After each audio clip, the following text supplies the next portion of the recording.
Hi, I'm Thecia Ellis, and welcome to this Grandma's Life podcast. I'm your host, Thecia Ellis. Sorry. Get ready to laugh, learn, and grow with me as we explore growing old in an ever-changing world. And I need to pay attention to my notes and learn my introduction. So, oh well. Today is March 27, 2023, and this is episode 24, and it's called Piglet Watch is Over. Okay, I guess the first thing we're going to talk about is some farm happenings. My egg production is finally we went for 5 months with no eggs at all. Well, okay, not no eggs at all, only we were getting an occasional duck egg, no chicken eggs, and one or two turkey eggs a day for literally 5 months. And the turkeys were laying because they were bred. This was their first year. Of getting old enough. I'm pretty sure that's what that deal is. And yes, I've got glare on my glasses, and I don't know if I can do anything about it or not. We'll see what we can do. But nope, I can't do it today. All right, so I've been getting turkey eggs, and they're okay. You know, they're not bad. If you scramble them up, they're not bad. The taste is not bad. It's just a texture thing. So, but now I've got a mess. I'm getting about 2 dozen eggs a day, which is a lot for us. So doing that. Oscar Mayer, I've mentioned off and on over time that he's got acting crippled up and stuff, and I thought it was from the cold and all this other thing, and so when I would tell you more about this in a few minutes, but when I had to call the vet, I called the vet to come out for 2 different reasons. One for Daisy, as she was in labor with her piglets, and I said, while you're here, I need you to look at Oscar and see if you can figure out what's going on. And he looked at Oscar pretty closely. Honestly, he thinks he needs to be chiropractically adjusted, and I wouldn't doubt it. I wouldn't doubt if probably Waddles slammed him and knocked something out of place in him or something. I don't know. That's what but he's not, both of his hind legs are not doing well or not wanting to work. And when the vet was here, it was really bad that day. So it's not like he could say, well, but yeah, it was obvious that Oscar Mayer was struggling. But what we're doing with Oscar right now is we're giving him some anti-inflammatories in marshmallows. So I have to have 2 packages. So I've got one loaded bag of marshmallows that has the anti-inflammatories in one man, and they're little bitty pills, so I can get all 4 of them into one marshmallow. But then he's wanting me to do Prilosec to counteract the strength, to keep from tearing up the pig's stomach. So, but those are bigger, and so I'm sticking those pills 1 each in a marshmallow. But Oscar is in the pen with Waddles, and Waddles wants to eat too. So I've got unloaded marshmallows for Waddles, and I've got loaded marshmallows for Oscar. And so far, I don't know if it's doing any good or not. In fact, he was bad enough that the vet gave him an injection the other day to help get him started. So we're going to watch him, and I've got several days worth of anti-inflammatory to give him, and if he doesn't look good, I'm supposed to call back and see if he can call his chiropractic friend. I don't know. That's kind of a trip. I'm not sure my husband's going to go for one, but getting a chiropractor for a pig, we'll have to see. And then obviously with Daisy doing the Piglet Watch, she went into labor, and that's been a mess. And I'll talk about that here in a few minutes. Okay, so my 3 things. Now, first of all, I want to tell you, I've been trying to get this podcast done since Friday. It is Monday now. I've been trying to get this podcast done since Friday night. I'll tell you that I went to the Self-Reliance Festival in Camden, Tennessee, and I thought I'm going to get there in time, and I can knock out a podcast and get it, I can get some work done while I'm in the motel. Well, that didn't work out for a variety of reasons. So my next podcast, I'm going to talk about Self-Reliance Festival and all the neat stuff that happened there. But basically, though, Friday night, a huge thunderstorm rolled through and knocked out the power. And then ever since that thunderstorm, the power just kept going and on and off and on and off. And it just completely took the internet out. So I couldn't get any work done there. So, and then by the time I drove all the way home yesterday, I was just tired. So like I said, I've been trying to get it done and not being able to, because it would have been cool if I could do the podcast for Daisy this, on Friday, and then come back and tell you about Self-Reliance Festival in a timely manner after it was over. But my next one, well, I will do, I'll have all my notes together for the Self-Reliance Festival. And of course, it was awesome. And okay, so that, my 3 things today, is the morning burn class at the gym. Ooh, she's changed up the curriculum or whatever you call it. She's changed up our workout, and it's cool. All of our workouts for all the classes are just they're evil. But it's kind of interesting because if you do one workout over and over enough, you think you're feeling pretty good and you think you can do it. And you think, okay, I'm pretty fit. And then when she changes what you're doing, you go, oh my gosh, those are muscles I haven't worked in a while. And so that's what she's done. And what we're doing is really fun. It's really cool, but man, it's kicking my butt. So, but we did the morning burn class at the gym. Now my number 2 of my 3 things is lots of Monday and post-festival housework. Okay, so Monday is the day that I strip and make my bed and switch out a whole bunch of stuff. But also I had stuff from whenever I was, luggage, putting it on, just getting everything washed up and put away and get the housework together for Monday. And then number 3 was record this podcast because it's been on my 3 things for 3 days now. So, what I'm reading, I'm still on the Atomic Habits by James Clear. This time we're going to be doing chapter 19, How to Stay Motivated in Life and in Work. Let me find my notes here. Mastery requires practice. Oh, and this is page 234. But the more you practice something, the more boring and routine it becomes. Once the beginner gains have been made and we learn what to expect, our interest starts to fade. The greatest threat to success is not failure, but boredom. As our habits become ordinary, we start derailing our progress to seek novelty. As soon as we experience the slightest dip in motivation, we begin to seek new strategy, even if the old one is still working. On 235 is the sweet spot of desire occurs at a 50-50 split between success and failure. Half the time, you get what you want. Half the time, you don't. No habit will stay interesting forever. At some point, everyone faces the same challenge on the journey to self-improvement. You have to fall in love with boredom. Basically, you got to do it over and over and over again. On 236, I can guarantee that if you manage to start a habit and keep sticking to it, there will be days when you feel like quitting. But stepping up when it's annoying or painful or draining to do so, that's what makes the difference between a professional and an amateur. The professional sticks to the schedule. The amateur lets life get in the way. Professionals know what is important to them and work toward it with purpose. Amateurs get pulled off course by the urgencies of life. So that was pretty short and sweet this time. And that is Atomic Habits that on chapter 19 there. Over the last couple years, I've heard several people talk about, and I'm trying to train myself not to say so much. You think with notes that would make a difference. How'd that go? So I've heard people over the years talk about Atlas Shrugged, and who's John Galt and all that stuff. And I've been, when I first, but I've been listening to this one on the audio books, and it's like 64 hours long. I'm thinking, man, do I really want to do this? And I'm up to chapter 10, and I've still got 47 hours left. It's been a pretty decent book.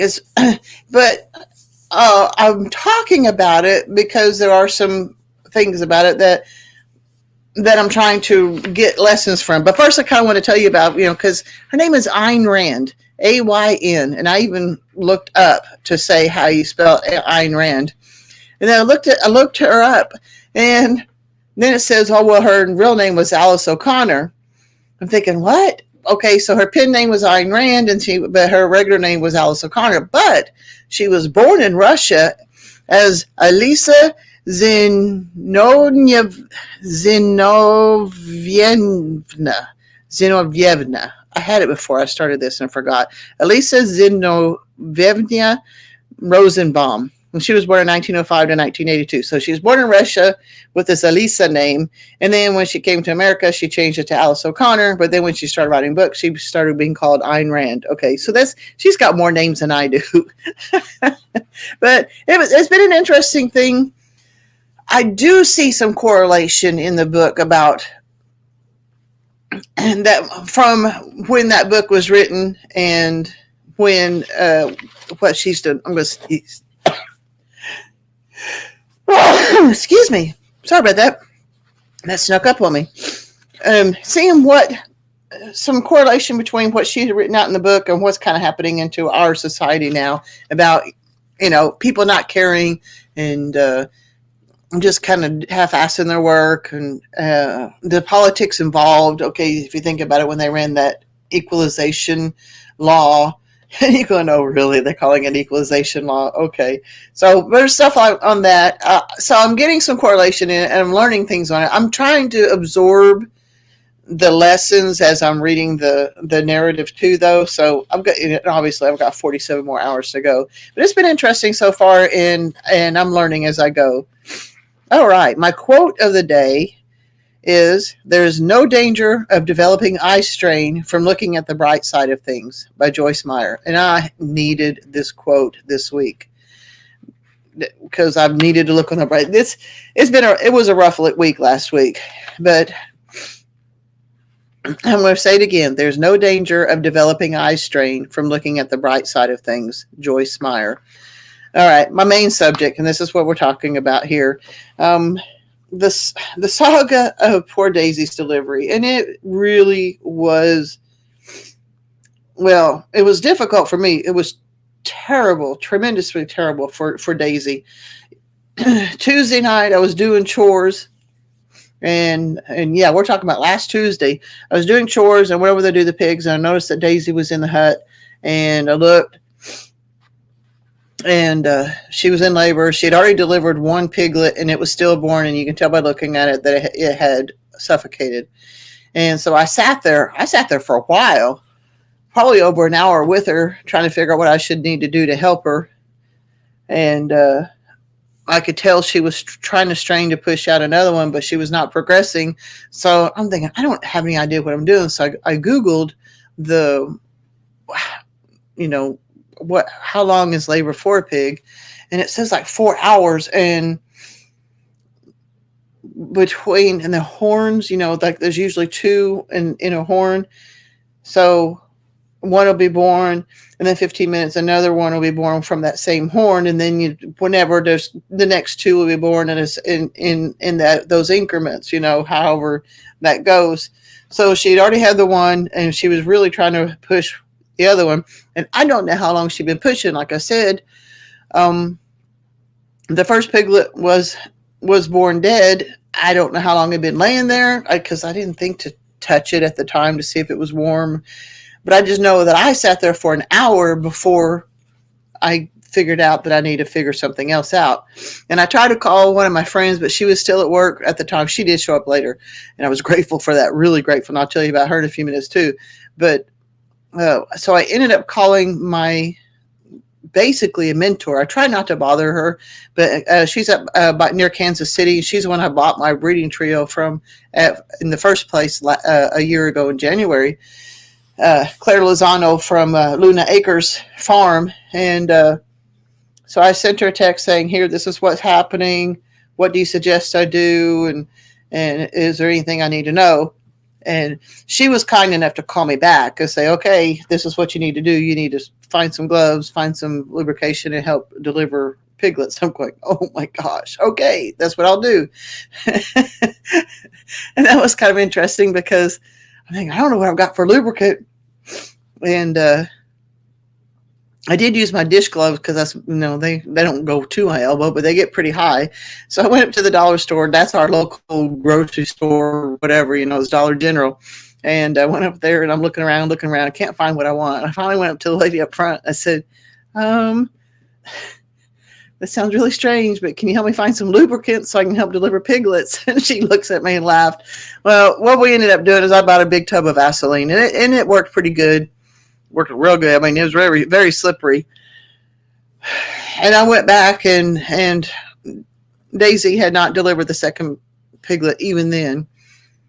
So I'm trying to reach up, and Tom had gotten home from work by that time, and he helped me move the pig hut off of directly over her so we could actually reach Daisy and get to her more easily. Because I was trying to do all this stuff while Daisy was in the hut, and I tried to reach up and try to pull this piglet out. And every time I opened my hand, the piglet would just slip back further back up into the birth canal.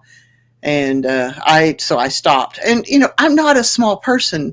Not only am I not small, but I'm muscular. And so I was hurting her. It was just hard. You could tell I was hurting her. And so I quit. And then when my friend Hannah got off work, she came over, and I was very grateful for that. She's in training to be a veterinarian. She's in the early stages of it. So she told me up front she's never done anything with piglets or pigs in labor at all. But we kind of assess together and decide what to need to do.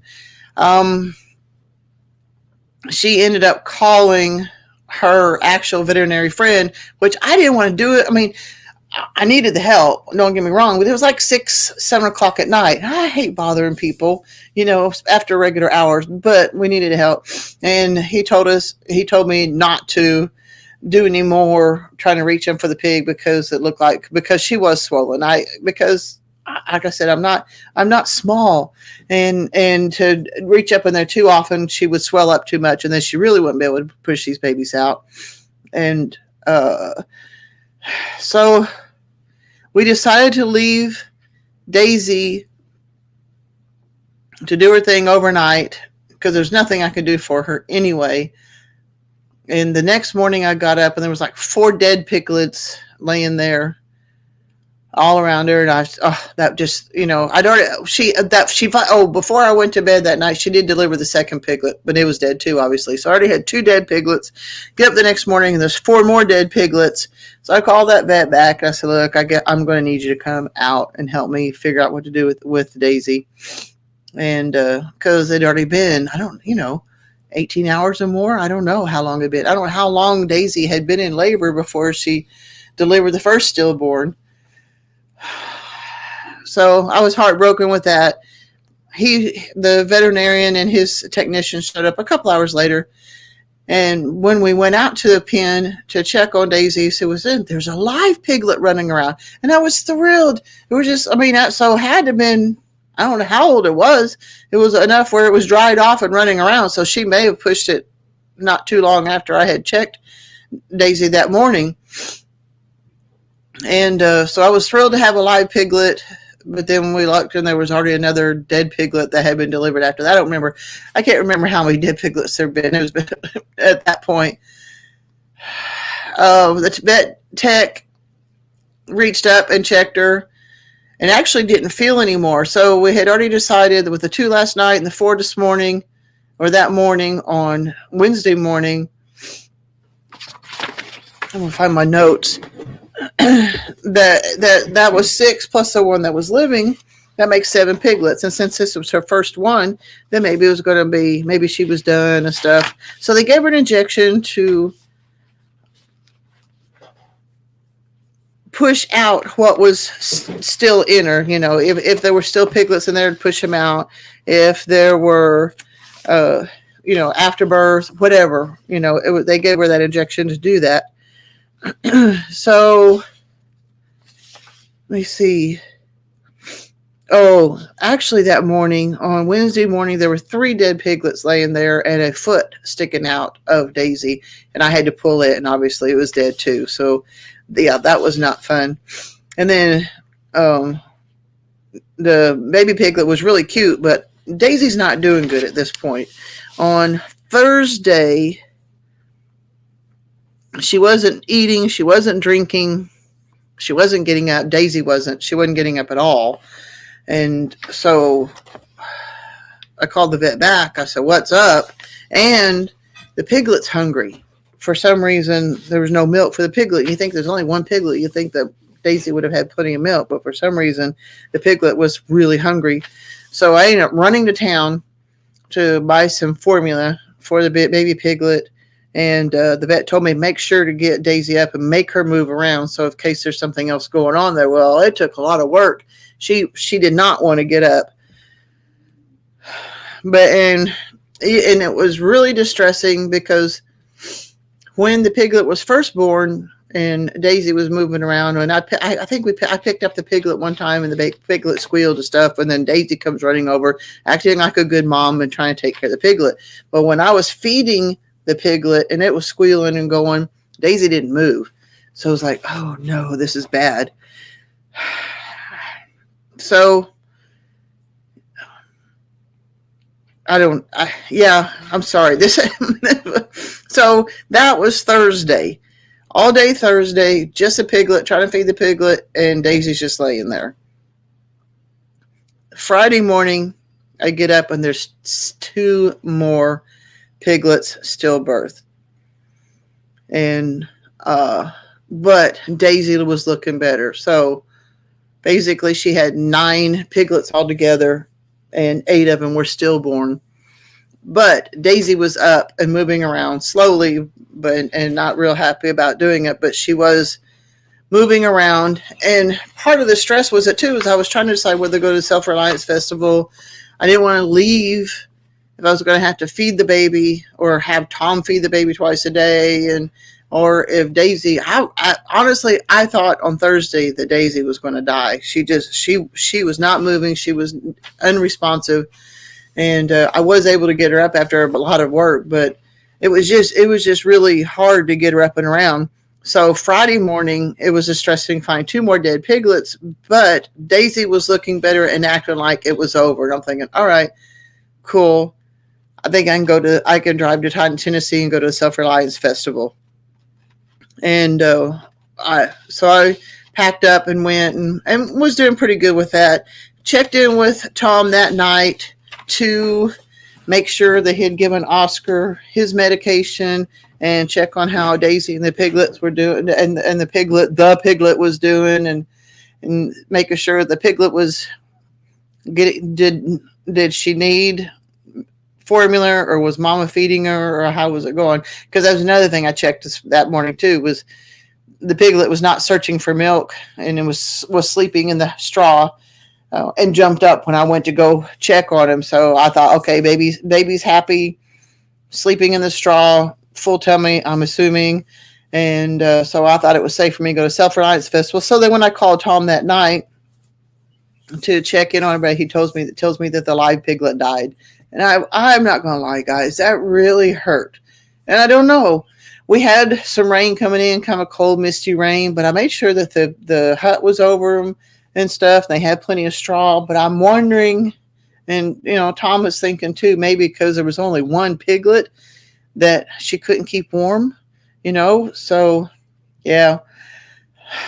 So Daisy had 9 piglets and all 9 of them died, but it was just really hard because the one was alive and running around, was as cute as she could be. Oh my gosh, it was cute.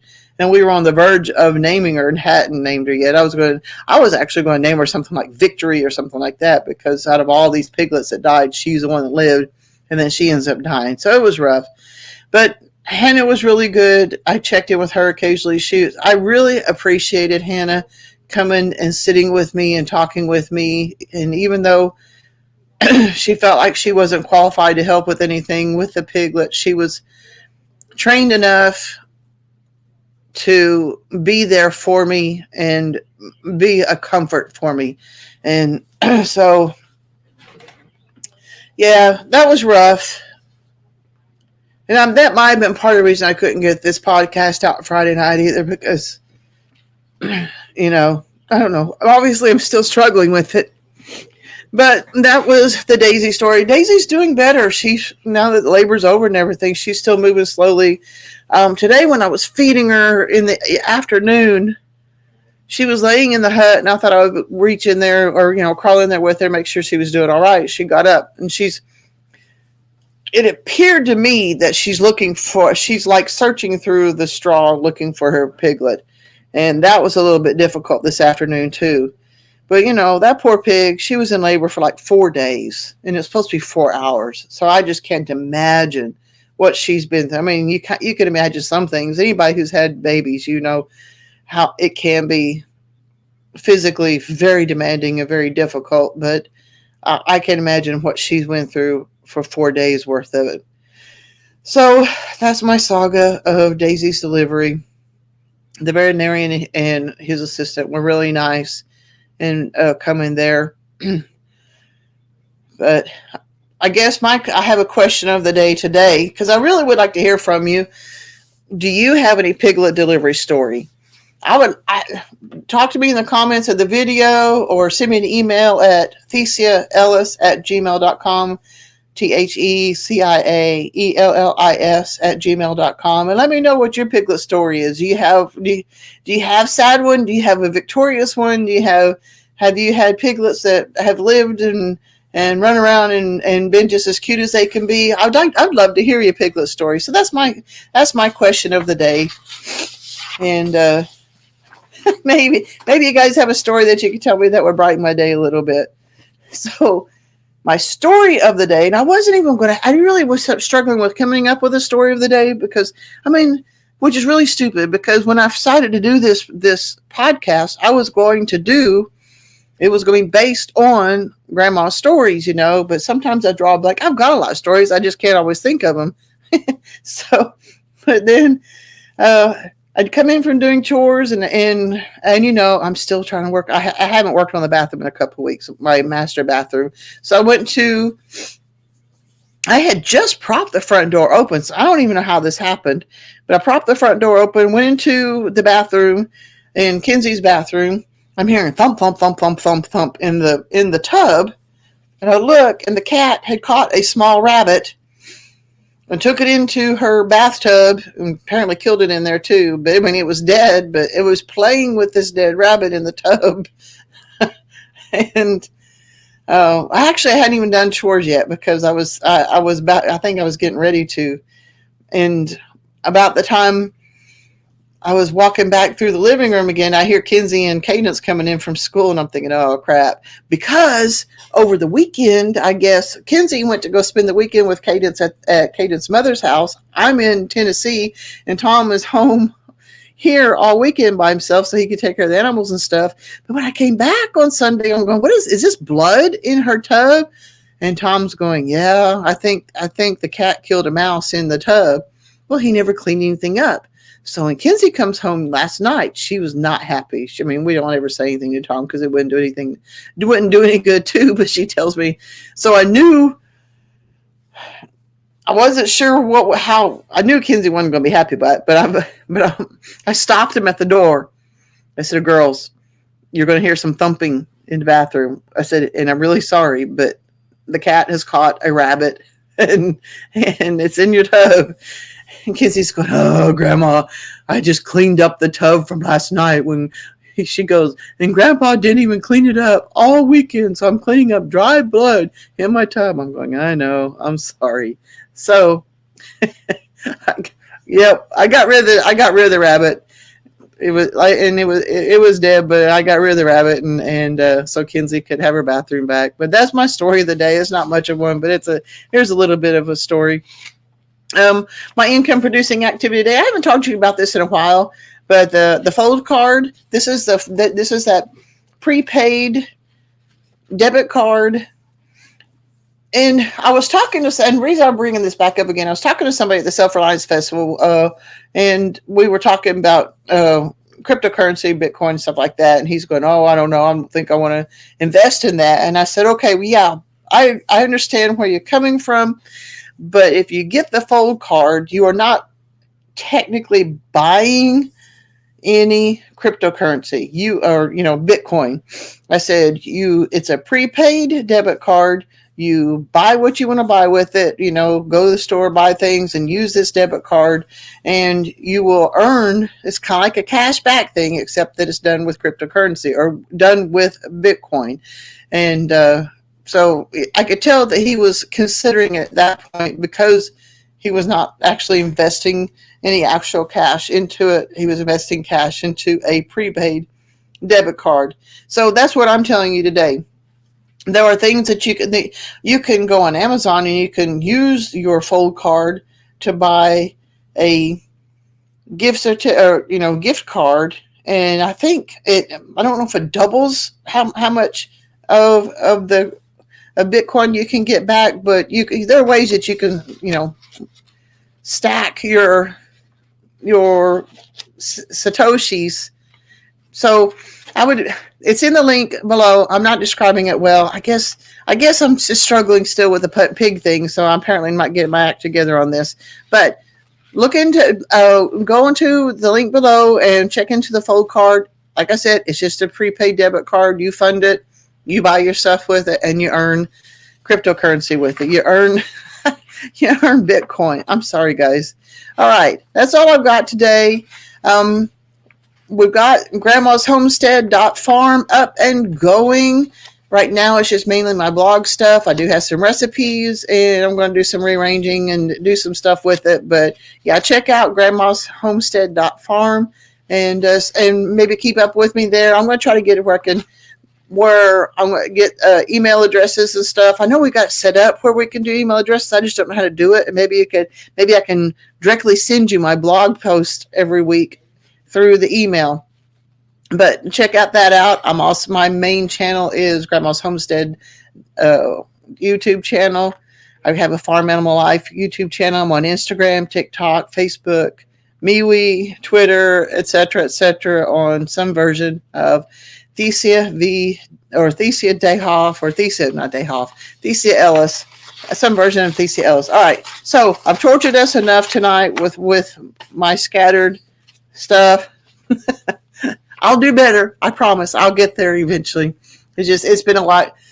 It was a lot for me to try to deal with, and apparently I'm still struggling with it. So, God bless. I'll see you guys next time, and live until you die. I'm hoping you don't have to deal with dead piglets, but something anyway. Be happy and do something to make yourselves happy. God bless. Good night.